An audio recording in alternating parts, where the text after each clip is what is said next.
This is not fair.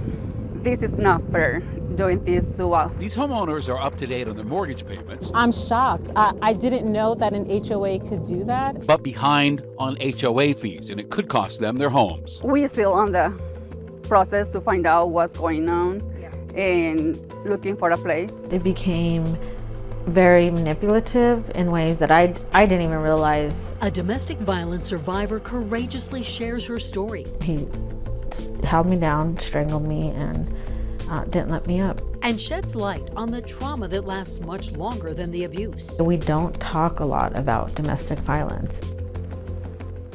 Good evening, and thank you for joining us tonight for Denver 7 News at 6. I'm Ann Trujillo. I'm Shannon Ogden. Glad you're with us tonight. Dozens of Green Valley Ranch homeowners currently face foreclosures.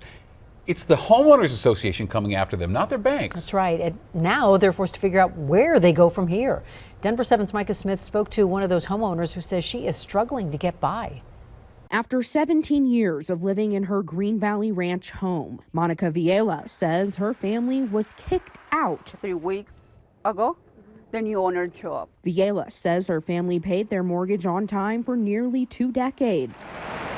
But her mortgage company wasn't behind the foreclosure. It was her Metro District, or a government entity that performs homeowners association duties. They were making a lot of fines for anything, trash, leaving the trash can outside, and a lot of fines, $50, $100.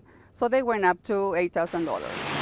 Villela couldn't pay the fines, but says she had no idea that could lead to foreclosure. HOAs have broad powers for collecting assessments. They can put a lien on a home, and those liens can actually take precedence over even a mortgage. Director of Denver's Department of Housing Stability, Britta Fisher, has heard from many families like Villella's facing HOA-related foreclosures in Green Valley Ranch. Of the 119 HOA foreclosures that happened in 2021, 50 were in one HOA that is located in Green Valley Ranch. We reached out to that HOA, Master Homeowners Association of Green Valley Ranch, and the Green Valley Ranch Metropolitan District to ask them about this. I don't have the authority to comment. But we are still waiting for calls back. I'm shocked. I didn't know that an HOA could do that. Rhonda Haynes-Boleyn is Villella's neighbor and works for the Community Engagement Center for Denver Public Schools. After I heard from Monica, a couple of other people reached out for resources. We have a Metro District, and I called them just to say, hey, I'm just double checking that I don't have any fines that are outstanding. This is not fair. Villela says for now her family is out of their house, but they won't stop fighting for their home. Reporting in Green Valley Ranch, Micah Smith, Denver 7. And Denver City Council member Stacey Gilmore will hold a town hall Saturday to explain the foreclosure process and resources that are available. Gilmore represents the far northeast part of the city, and that town hall is at the Green Valley Ranch Rec Center from 10 a.m. to 1 p.m. on Saturday. And we have details on that event on thedenverchannel.com. And lawmakers like State Rep Brianna Titone have spent years trying to reform the system. But the system comes stocked with powerful lobbyists and rules made in the HOA's favor.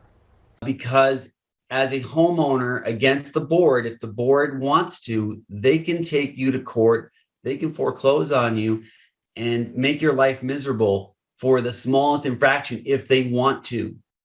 Is currently pushing a bill that she believes will better regulate community association managers. Another bill would limit late fees and require HOAs to alert homeowners to delinquencies. Denver's district attorney plans to drop charges against a security guard who shot and killed a man during protests in 2020.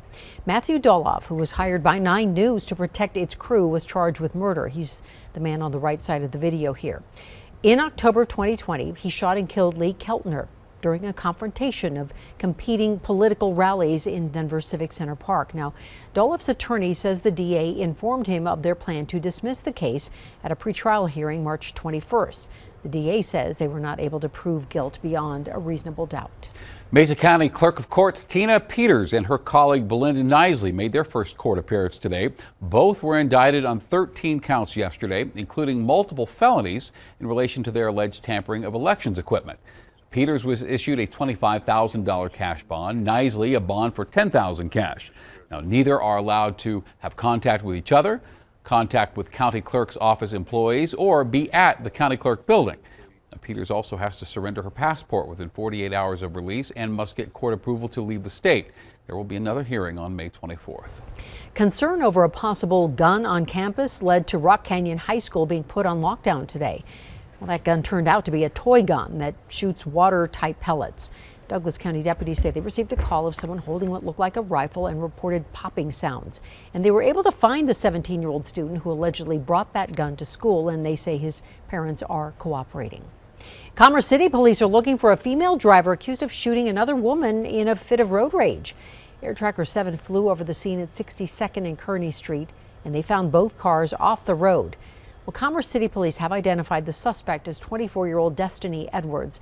She is now wanted for attempted murder, and we have no update yet on the victim's condition. Domestic violence victims understandably find it hard to share their stories, and when they do, there's hope for someone else out there to get help. Denver 7's Colette Bordelon spoke with a survivor who still lives with the daily reminders of her abuse. Every second of every day for the past decade has been changed for Andrea Martinez. It just didn't start out like that. A relationship she says began as loving, but moved to manipulative and eventually violent. He held me down, strangled me, and didn't let me up. Martinez says she was strangled several times to the point where she lost consciousness. All I remember during those times was that it hurt.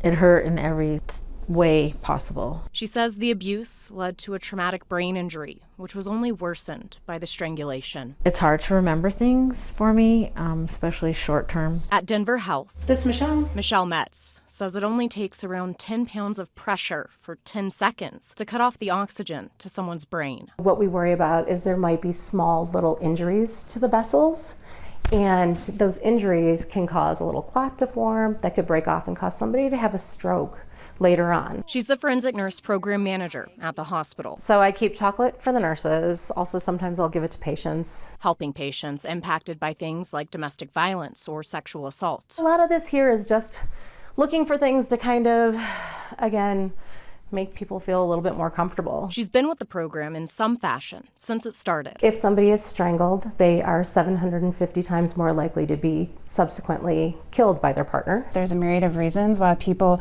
cannot engage with the criminal justice system, and sometimes engagement makes a victim less safe because the private is now public. Over in the Adams County District Attorney's Office, Stephanie Fritz is with the Special Victims Unit and understands why survivors may never press charges. It feels like they're on trial more than a defendant at times, and that's really hard for victims. But what Martinez wants anyone caught in the cycle to know. It is not their shame. It is not for them to feel bad about themselves or to feel embarrassed. They're very strong. Coming from a survivor who doesn't want her story to be anyone else's. Colette Bordelon, Denver 7. Denver Health urges people to seek immediate medical attention immediately after strangulation. And listen, if you or someone you know needs help right now, you can always call the Colorado Crisis Hotline at 1-844-493-8255.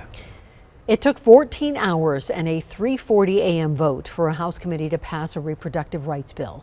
Now, this bill enshrines into law a woman's right to choose how she wants to handle a pregnancy. The entire House will vote on the bill next, and it does have some opposition. This weekend, the Colorado Catholic Conference is planning a rally on the west steps of the state capitol. All right, a sure sign St. Patrick's Day is near. Take a look at this. Blake Street in downtown Denver renamed Tooley Street. And of course, that famous green stripe painted right down the middle of Tooley. And this is in preparation for the first St. Patrick's Day parade we've had now since March 2019. The pandemic has canceled it for the past 2 years, and hundreds of thousands of people usually line the streets for the parade. And the parade is this Saturday, 9:30 a.m., but of course the party will last all day long. The St. Patty's Day Parade isn't the only thing returning to Blake Street, when you can enjoy some Rockies baseball again. We have another cold one coming up tonight, but then a beautiful warming trend for the weekend. We want to be sure our kids are eating every day. That's so important. And state lawmakers work to ensure students don't go hungry at school. Anyone who wants a meal can get a meal despite their income level.